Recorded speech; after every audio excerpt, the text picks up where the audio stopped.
Hello viewers, welcome back to our channel. இன்றைக்கி நம்ம restaurant style matar paneer gravy எப்படி செய்கிறதுன்னு பார்க்கலாம்.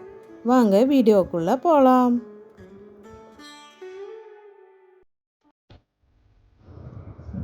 ஃபர்ஸ்ட்டு பேன் நல்லா சூடானதுக்கப்புறமா 2 டேபிள் ஸ்பூன் ஆயில் ஆட் பண்ணிக்கோங்க.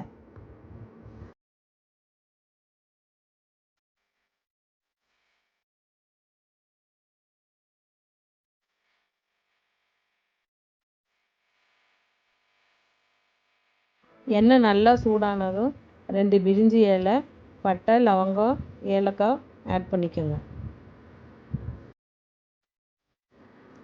1/2 டீஸ்பூன் ஜீரகம் ஆட் பண்ணி அது பொரிஞ்சதும்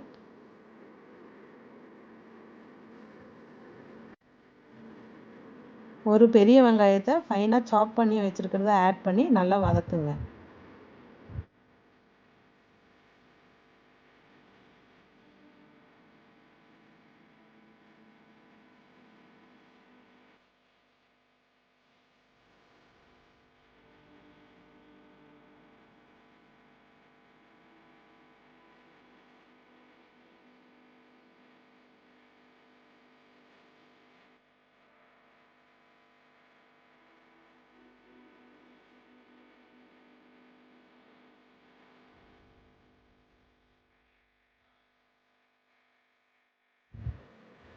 வெங்காயம் நல்லா வதங்கினதும் 1 டேபிள் ஸ்பூன் இஞ்சி பூண்டு விழுது ஆட் பண்ணி அதையே நல்லா வதக்குங்க.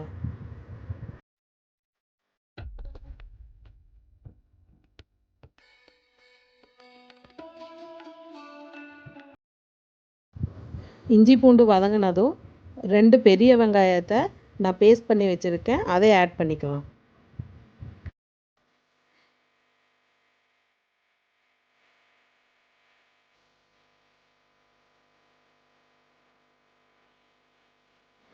இப்போ 2 தக்காளி பியூரியாக ஆட் பண்ணிக்கலாம்.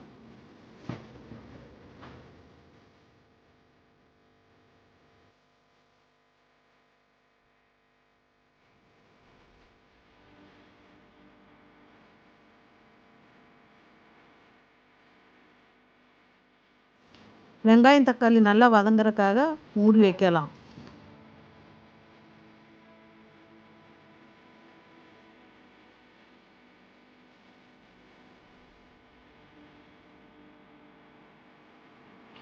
நல்லா வதங்கிருச்சு. இப்போ கிரேவிக்கு தேவையான மசாலாஸ் ஆட் பண்ணலாம்.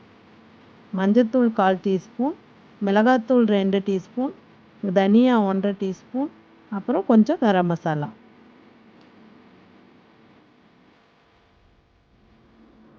மசாலா வாசனை போகிற வரைய நல்லா வதக்கிக்கலாம்.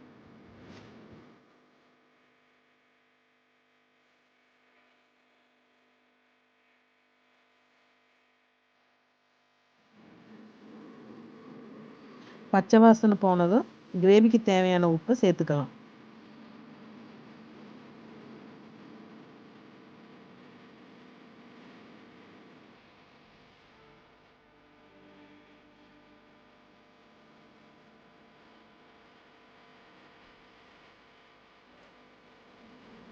இப்போது நான் க்ரீன் பீஸ் ஆட் பண்ணிக்கிறேன்.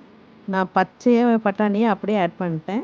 உங்கள்கிட்ட இல்லைன்னா நீங்கள் காஞ்ச பட்டாணியை ஊற வச்சு வேக வச்சு ஆட் பண்ணிக்கோங்க.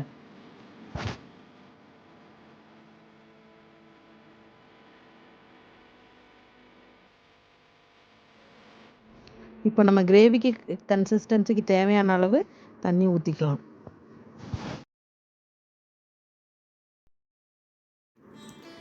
எனக்கு கிரேவி கொஞ்சம் திக்காக வேணும், அதனால் நான் கம்மியாக ஆட் பண்ணிட்டேன். உங்களுக்கு கொஞ்சம் ஃப்ளூயிடாக வேணும்னா கொஞ்சம் அதிகமாக ஆட் பண்ணிக்கோங்க.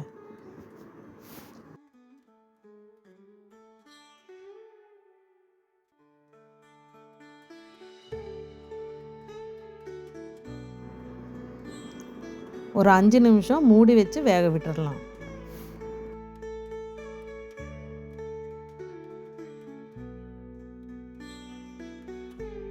இப்போ பாருங்கள், கிரேவி நல்லா கொதிச்சு வந்துடுச்சு.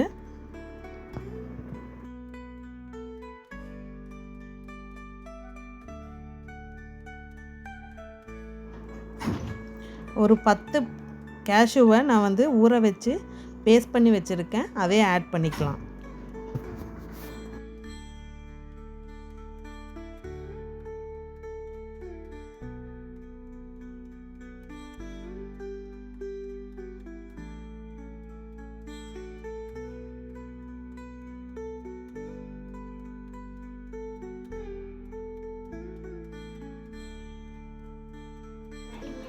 நல்லா கலந்து விட்டுட்டு 200 கிராம்ஸ் பன்னீரை நான் க்யூபாக வெட்டி வச்சுருக்கேன், அதையே ஆட் பண்ணிக்கலாம்.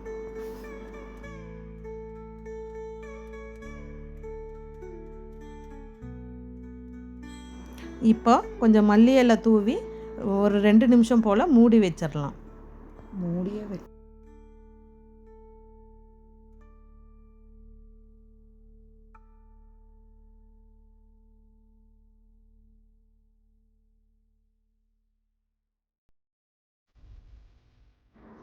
ஃபைனலாக நம்ம matar paneer gravy ready.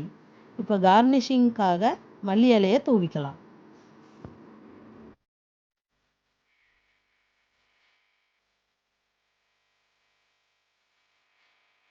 Subscribe and hit the bell icon for more videos.